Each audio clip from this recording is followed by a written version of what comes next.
Assalamualaikum warahmatullahi wabarakatuh. Bismillahirrahmanirrahim. Alhamdulillahi rabbil alamin. Nahmaduhu wa nasta'inuhu wa nastaghfiruhu wa na'udzu billahi min syururi anfusina wa min sayyiati a'malina. May yahdihillahu fala mudhillalah wa may yudlil fala hadiyalah. Wassalatu wassalamu ala Rasulillah wa ala ahlihi wa ashabihi wa man tabi'ahum bi ihsani ila yaumiddin, amma ba'd.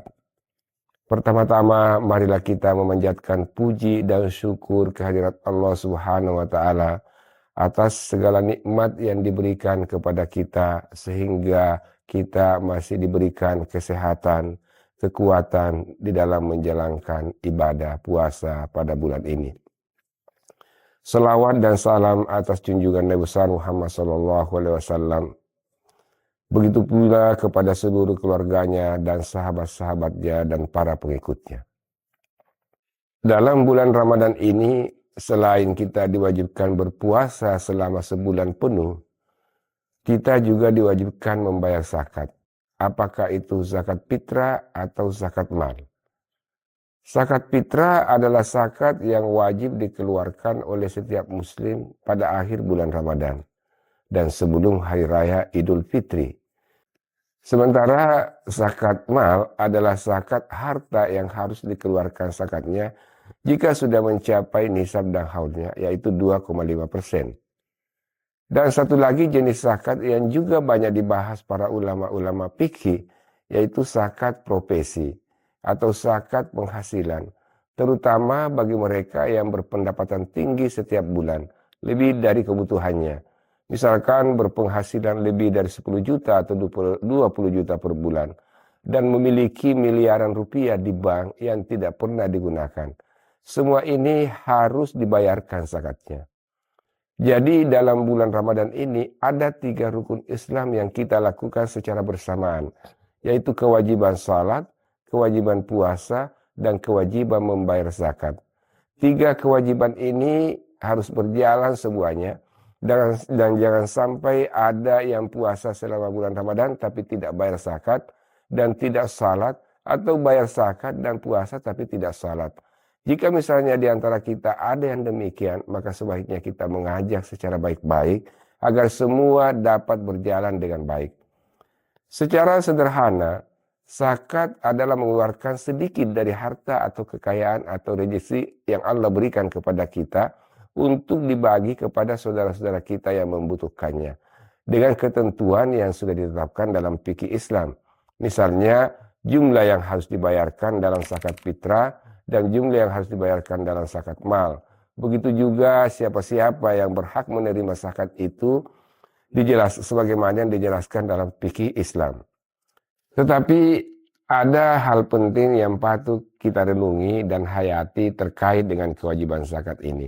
Apakah itu zakat fitrah atau zakat mal? Adalah hikmah di balik kewajiban membayar zakat itu sendiri, yang antara lain sebagai berikut. Menjaga martabat kemanusiaan. Kehidupan manusia di dunia ini tidak semuanya sama. Ada yang beruntung, ada yang tidak beruntung. Bahkan ada di antara kita, jangankan membeli pakaian, makanan saja tidak cukup. Apalagi tidak sedikit yang sudah berkeluarga, tetapi terlunta-lunta untuk mempertahankan hidupnya. Sehingga seringkali menjadi alasan untuk menginjak-injak harkat dan martabatnya sebagai manusia, seperti mencelakakan diri dalam dunia gelap dan lain-lain sebagainya.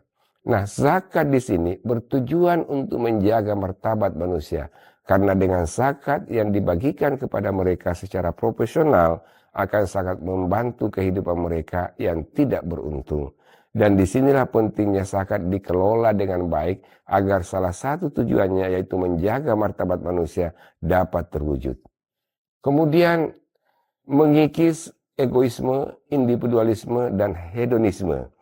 Apa yang Allah berikan kepada kita berupa rezeki, sesungguhnya sebagian diantaranya terdapat hak orang lain yang ada di sekitar kita. Kekayaan yang Allah berikan kepada kita jangan sampai diklaim itu adalah untuk diri kita sendiri. Tetapi sesungguhnya Allah memberikan rezeki itu bukan saja kepada diri kita, tetapi juga kepada orang lain melalui kita.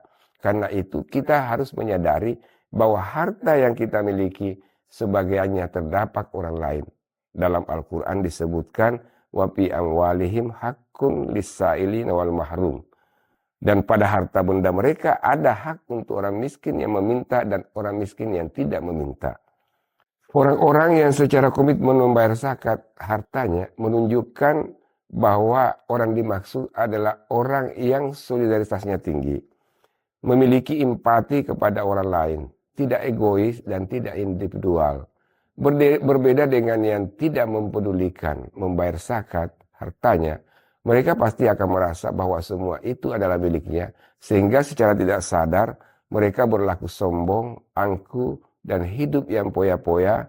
Inilah yang dimaksud di dalam Al-Quran, sebagaimana firman Allah Subhanahu wa taala, bismillahirrahmanirrahim, alhaakumut takasur hatta sumultumul makabir, kalla sawfa ta'lamuna summa kalla law ta'lamun, kalla law ta'lamuna ilmal yakin, la tarawunnal jahima summa la tarawunnaha ainal yakin, summa la tus'alunna yawma idzin 'anil na'im. Artinya, celakalah orang-orang yang menumpuk-numpuk harta hingga dia masuk ke dalam alam kubur. Mereka pasti akan ditanya tentang apa yang mereka nikmati selama ini, dan mereka pasti akan melihat ganjaran atas apa yang dilakukan di neraka jahanam. Zakat berfungsi membersihkan harta jiwa dan diri kita. Salah satu tujuan untuk membayarkan zakat adalah untuk membersihkan jiwa, diri, serta harta dari segala sesuatu yang mengotorinya. Jiwa dan diri yang kotor karena sifat kikir dan sombong akan dibersihkan lewat zakat. Sebagaimana firman Allah Subhanahu wa taala dalam surat Taubah ayat 103, "Khudz min amwalihim shadaqatan tutahhiruhum wa tuzakkihim biha wa shalli 'alaihim inna shalataka sakanul lahum Allahu samiun alim." Artinya, ambillah zakat dari sebagian harta mereka, dengan itu kamu membersihkan dan mensucikan mereka, dan berdoalah untuk mereka, sesungguhnya doa kamu itu menjadi ketentraman jiwa bagi mereka. Dan Allah Maha mendengar lagi Maha mengetahui. Jadi, kewajiban menunaikan zakat fitrah bukanlah sekedar ritual, tetapi sebuah panggilan moral dan spiritual yang mendalam bagi setiap muslim. Dengan memenuhi kewajiban ini, kita tidak hanya memperoleh keberkahan dalam hidup kita sendiri, tetapi juga menjadi alat bagi keberkahan bagi mereka yang membutuhkan. Semoga setiap langkah kita dalam membayar zakat fitrah menjadi bukti kesetiaan kita kepada ajaran agama dan menjadi ladang pahala yang terus mengalir dari Allah Subhanahu wa taala. Usikum wa ya bitaqwallah. Wassalamualaikum warahmatullahi wabarakatuh.